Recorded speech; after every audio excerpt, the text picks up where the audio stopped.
which came out of the state treasury, which is interesting.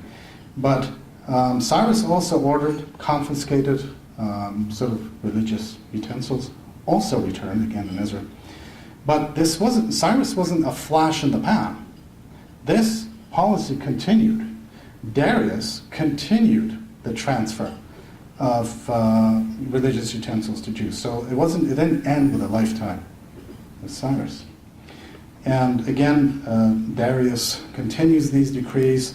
The temple continues its reconstruction. And even Artaxerxes continued this policy. So there is a consistency with this policy. And here you see Artaxerxes, again, his name is recalled very positively, Nehemiah and Ezra, but also corroborated by Greco-Roman sources. I'm just thinking of Plutarch, who quotes him, quote, a gentle and noble spirit. But this type of relationship between Jews and Iranians wasn't just at the time of the Achaemenids. The Parthians who succeeded the Achaemenids after they expelled the post-Alexandrian Seleucids, Parthian cavalry, this will surprise you, were welcomed as liberators by Jews in Palestine. Professor Radin really pioneered this work. And get this to move. Oh, okay. There was even, Professor Graben, and I quote, there were Jews who became loyal adherents of the pro-Parthian party. Not very popular with the Romans, I guess. And even the successors of the Parthians, the Sasanians, this is late into Sasanian rule. This was the late Angus MacBride when he was painting for our first book. So this would be Princess Shireen, who was Christian, by the way, and Khosrow II. Now, Khosrow II struck an alliance with Nehemiah ben Hushiel. This is, many of us may not know this, but they were allies. And when the Sasanians moved into, when they very nearly overthrew the Roman Empire, in 619, when they captured Jerusalem, a lot of Jews had actually joined the Persian banner, which is, again, quite interesting. But again, we come back to Malaban. Basically, it seems to go back to Cyrus's ideas. That's why I think ideas are greater than empires. He really, I think he wasn't just idealistic. He probably realized that far more efficient than military force is how you treat the population.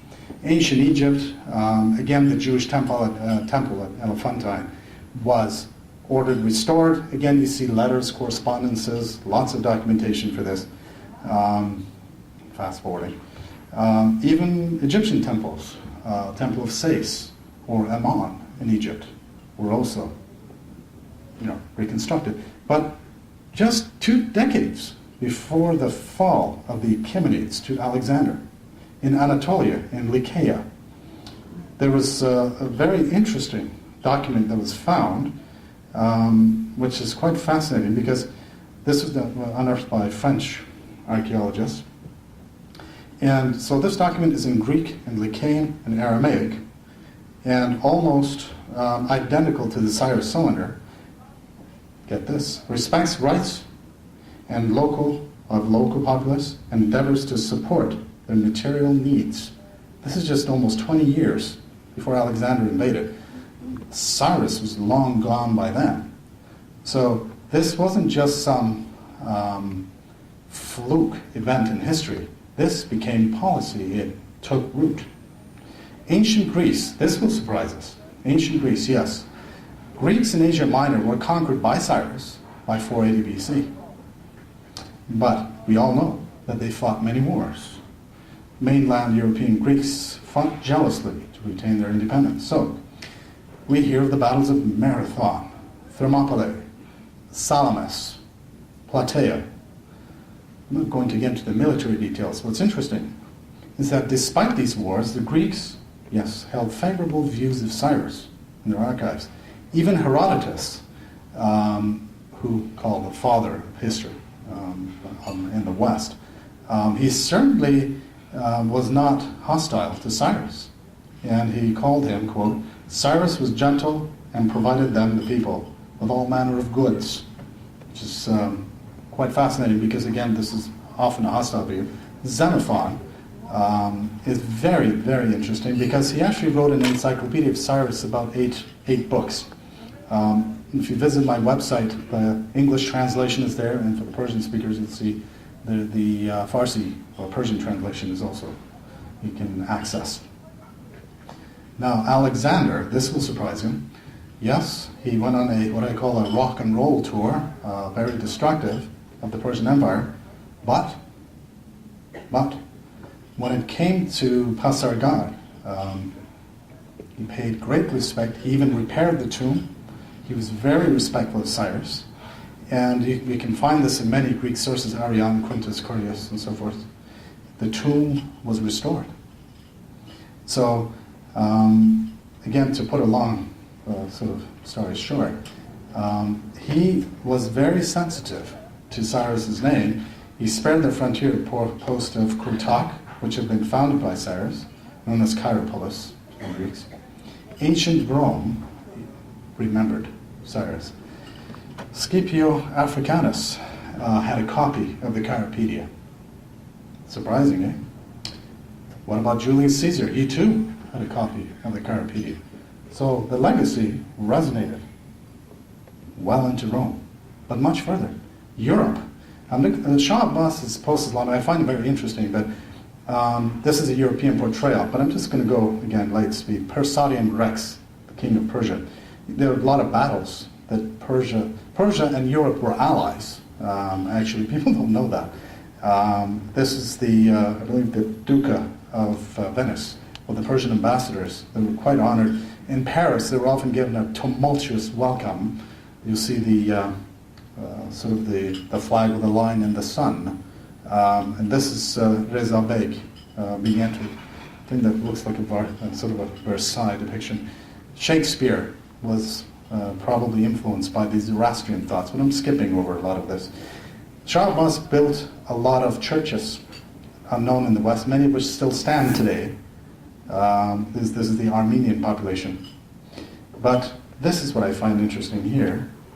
Mnemona Cyrus. In Latin, the memory of Cyrus.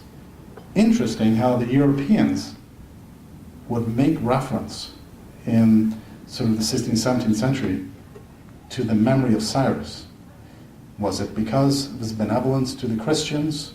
Many are not aware that Shah Abbas and actually the Safavids were, many of these churches still stand today, many of them.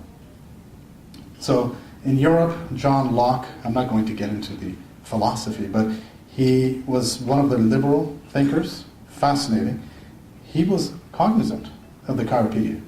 He knew of the Chiropedia, which might explain the parallels between the philosophies, his philosophies, and Cyrus's Zoroastrian doctrines. But this is the icing on the cake for me. The Founding Fathers. Now, this is one of my favorite paintings. Thomas Jefferson had 2 copies of the Chiropedia. I haven't seen those myself, but one of my students who actually came to DC a few years ago told me that he saw the initials TJ actually on them. Fascinating. One of my favorites, Abraham Lincoln and the Emancipation Proclamation. I find parallels between Abraham Lincoln and Cyrus. And of course, we know the 13th Amendment 2 years later in 1865. Both fought wars, that's true. But Cyrus liberated the Jews, and he also was benevolent over pretty much everywhere he went. And Abraham Lincoln, he had to fight to preserve the Union. But he also was very enlightened because he saw through. He was a man of, he was like the kind of like Leonardo da Vinci. Well, he realized the utility of, he knew that slavery was doomed, and he liberated a whole portion of the humanity of the United States of America. So this was really the first world empire, the Achaemenid Empire, going back into the past. This multilingual, multinational empire. And what's interesting about Persepolis You see Indians, Ionian Greeks, Africans, Assyrians, Babylonians, maybe they're Babylonian, but Lydians. Now, Korwazik actually argues that gentleman is probably Jewish. Coming back again to the Jews and the legacy, this is in sort of my wife's hometown in Hamadan. And there's some interesting pictures. This is reputedly the tomb of Esther and Mordecai.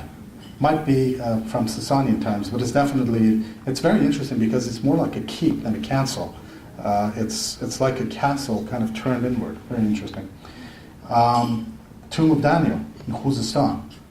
Despite, whatever, political efforts, people will go to this tomb. And it's not a brick is touched.